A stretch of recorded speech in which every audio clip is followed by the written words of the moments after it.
নমস্কার বন্ধুরা, welcome to my channel, যেখানে ভূতের ভয় নিয়ে চলে এসে তোমাদের জন্য আর একটা নতুন রিয়েল হরর স্টোরি। তোমাদের স্টোরিগুলো পছন্দ হয়ে থাকলে আমাদের চ্যানেলটা সাবস্ক্রাইব করো, পাশে থাকা বেল আইকনটি বাজিয়ে দিও আমাদের ভিডিও নোটিফিকেশন সবার আগে পাওয়ার জন্য। আর অবশ্যই করে লাইক করো, কমেন্ট করে জানিয়ে তোমাদের স্টোরিগুলো কেমন লাগছে। তোমাদের পছন্দ হয়ে থাকলে নিজের বন্ধুদের মাঝখানে অনেক অনেক করে শেয়ার করো। তোমাদের সাথেও যদি কোনো রিয়েল হরর এক্সপিরিয়েন্স হয়ে থাকে তো সেটা আমাদের সাথে শেয়ার করতে পারো। ইনস্টাগ্রামের লিঙ্ক নিচে ডিসক্রিপশনে দেওয়া আছে, সেখানে এসে আমাদের সাথে কথা বলতে পারো, নিজেদের স্টোরি জানাতে পারো, আমরা তার উপরেও ভিডিও আনবো। আর প্লিজ বন্ধুরা, ইনস্টাগ্রামের লিঙ্ক নিচে দেওয়া আছে, প্লিজ ইনস্টাগ্রামের পেজটা ফলো করে নিও। তাহলে চলো আজকের গল্প শুরু করা যাক। বট গাছের কঙ্কাল। একটা গ্রামে একটা পুরনো বট গাছ ছিল। গাছটা ছিল গ্রামের বাইরে এক মাঠের পাশে। দিনের বেলায় গাছটা দেখতে সুন্দর লাগতো, পাখিরা চেঁচামেচি করত, শিশুরা খেলা করত। কিন্তু রাত হলেই গাছটার চারপাশে ভয়ের ছায়া পড়ত। গ্রামের মানুষেরা বলতো বট গাছের মধ্যে একটা ভূত বাস করে। অনেক বছর আগে সেই গাছের নিচে এক সাধু বসবাস করতেন। সাধু ছিলেন খুব ধ্যানমগ্ন। একদিন তিনি গভীর ধ্যানে বসেছিলেন, হঠাৎ করে একদল ডাকাত এসে তাকে আক্রমণ করে। সাধু প্রার্থনা করছিলেন, কিন্তু ডাকাতেরা তাকে হত্যা করে। সাধুর রক্তে গাছটা সিক্ত হয়ে যায়। সেই থেকে গাছটার মধ্যে সাধুর আত্মা বাসা বাঁধে। সন্ধ্যা হলেই গাছের পাতা ঝমঝম করে নড়, যেন কারা গাছটায় ওঠানামা করছে। গ্রামের মানুষরা বলতো রাত হলেই সাধুর আত্মা গাছের চারপাশে ঘুরে বেড়ায়, যে ডাকাতেরা তাকে হত্যা করেছিল তাদের খুঁজে বেড়ায়। একদিন গ্রামের দুই তরুণ, রাহুল আর সঞ্জয়, ঠিক করল তারা বটগাছের রহস্য উন্মোচন করবে। তারা রাতের বেলা গাছের কাছে গেল। প্রথমে কিছুই ঘটছিল না। হঠাৎ করেই গাছের পাতাগুলো ঝমঝম করে উঠল। তারা শুনল কেউ যেন নিঃশ্বাস ফেলছে। হাওয়ার সঙ্গে কানে এল করুণ আর্তনাদ, আমার প্রতিশোধ চাই, আমার প্রতিশোধ চাই। ভয়ে তারা পালানোর চেষ্টা করল, কিন্তু তাদের পা জমে গেল। হঠাৎ করেই তারা দেখল গাছের নিচে এক ছায়ামূর্তি দাঁড়িয়ে আছে। সেই ছায়া তাদের দিকে এগিয়ে আসতে লাগলো। তার চোখগুলো যেন আগুনের মতো জ্বলছিল। রাহুল আর সঞ্জয় চিৎকার করে উঠল, তাদের গলা শুকিয়ে গেল। সেই ছায়া তাদের কাছে এসে বলল, তোমরা এখানে কেন এসেছো?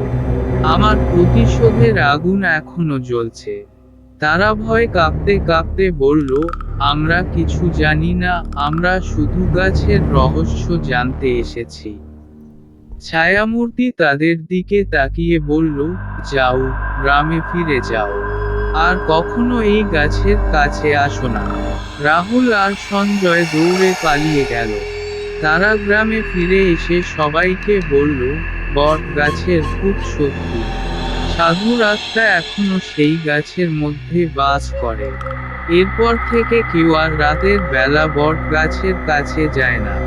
গ্রামের মানুষরা এখনো সেই গাছের পাশে দিয়ে যাওয়ার সময় ভয় কাঁপে।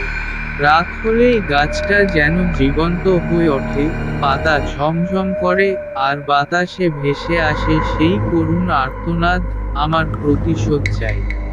রাহুল আর সঞ্জয় ফিরে আসার পর গ্রামের লোকেরা আরো সতর্ক হয়ে গেল।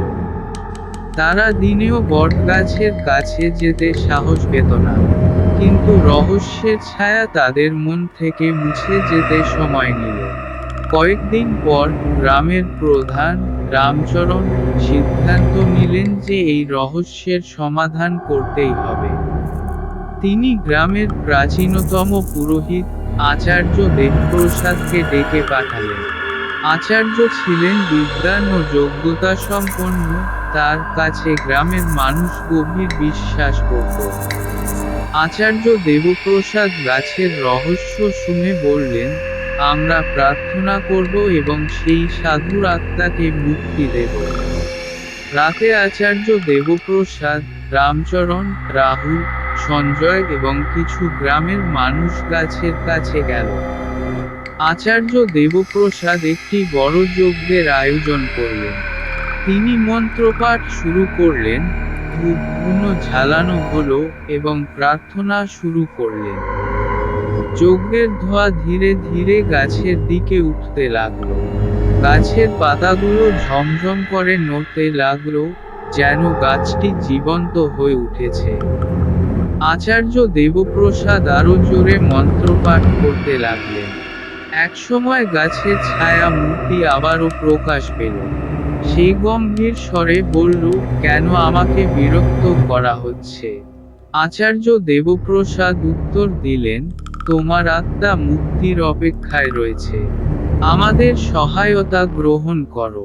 ছায়া মূর্তি কাঁদতে কাঁদতে বলল, আমি প্রতিশোধ চাই।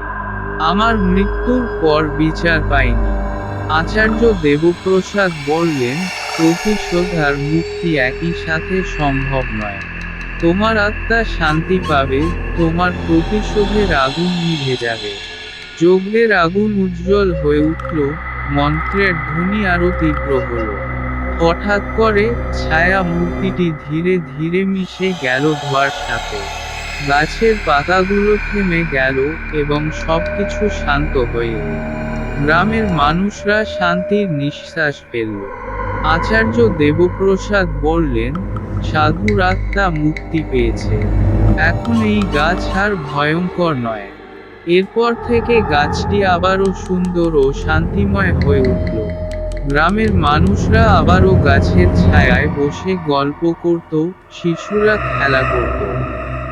বট গাছটি তাদের জীবনে ফিরে এল শান্তির প্রতীক হয়ে। ভয়ের ছায়া কেটে গিয়ে গ্রামের মানুষরা নতুন করে জীবন শুরু করল। বটগাছের ঘটনাটি ধীরে ধীরে গ্রামের মানুষেরা ভুলে যেতে লাগল। গাছটি আবারও তাদের জীবনের একটি অংশ হয়ে উঠল। কিন্তু সবকিছু যেন এতটা সহজে শেষ হতে যাচ্ছিল না। একদিন গ্রামের নতুন স্কুল শিক্ষক অরুণ স্যার গ্রামের বটগাছের গল্প শুনে ভীষণ কৌতূহলী হয়ে উঠলেন। তিনি ছিলেন শহর থেকে আসা, তাই ভূতপ্রেতের গল্পে খুব একটা বিশ্বাস করতেন না। তিনি ভাবলেন, গ্রামের মানুষরা অতিরঞ্জিত করে গল্প বলে, আমি নিজে গিয়ে দেখে আসব। রাতের বেলা অরুণ স্যার একা গাছের কাছে গেলেন। প্রথমে কিছুই ঘটল না, গাছটি শান্ত ছিল। কিন্তু হঠাৎ করেই তিনি অনুভব করলেন যেন কেউ তার পেছনে দাঁড়িয়ে আছে। তিনি ঘুরে দাঁড়াতেই দেখলেন একটি ছায়ামূর্তি তার সামনে। ছায়াটি বলল, তুমি এখানে কেন এসেছো? অরুণ স্যার বললেন, আমি শুধু সত্যিটা জানতে এসেছি। আমি এই গল্পে বিশ্বাস করি না। ছায়াটি কাঁদতে কাঁদতে বলল, তুমি জানো না, তুমি কিছুই জানো না। আমার প্রতিশোধের আগুন এখনো নিভে যায়নি। অরুণ স্যার সাহস করে বললেন, তাহলে আমাকে বলো, কিভাবে তোমার প্রতিশোধ পূর্ণ হবে? ছায়াটি বলল, ডাকাতদের দলপতি এখনো জীবিত। তার কারণে আমার আত্মা মুক্তি পায়নি। তাকে খুঁজে বের করো। অরুণ স্যার প্রতিশ্রুতি দিলেন, আমি চেষ্টা করব তোমার প্রতিশোধের জন্য। পরদিন অরুণ স্যার গ্রামে ফিরে এসে গ্রামের প্রধান রামচরণকে সব কথা বললেন। রামচরণ বললেন, আমরা সেই দলপতিকে খুঁজে বের করব। গ্রামের মানুষরা সবাই একত্রিত হল। তারা সিদ্ধান্ত নিল যে পুরানো নথিপত্র খুঁজে বের করবে এবং দলের সদস্যদের সন্ধান করবে। অনেক খোঁজাখুঁজির পর তারা জানতে পারল, সেই দলপতি এখন পাশের গ্রামের এক বৃদ্ধ। রামচরণ, অরুণ স্যার এবং কয়েকজন গ্রামের যুবক সেই বৃদ্ধের কাছে গেল।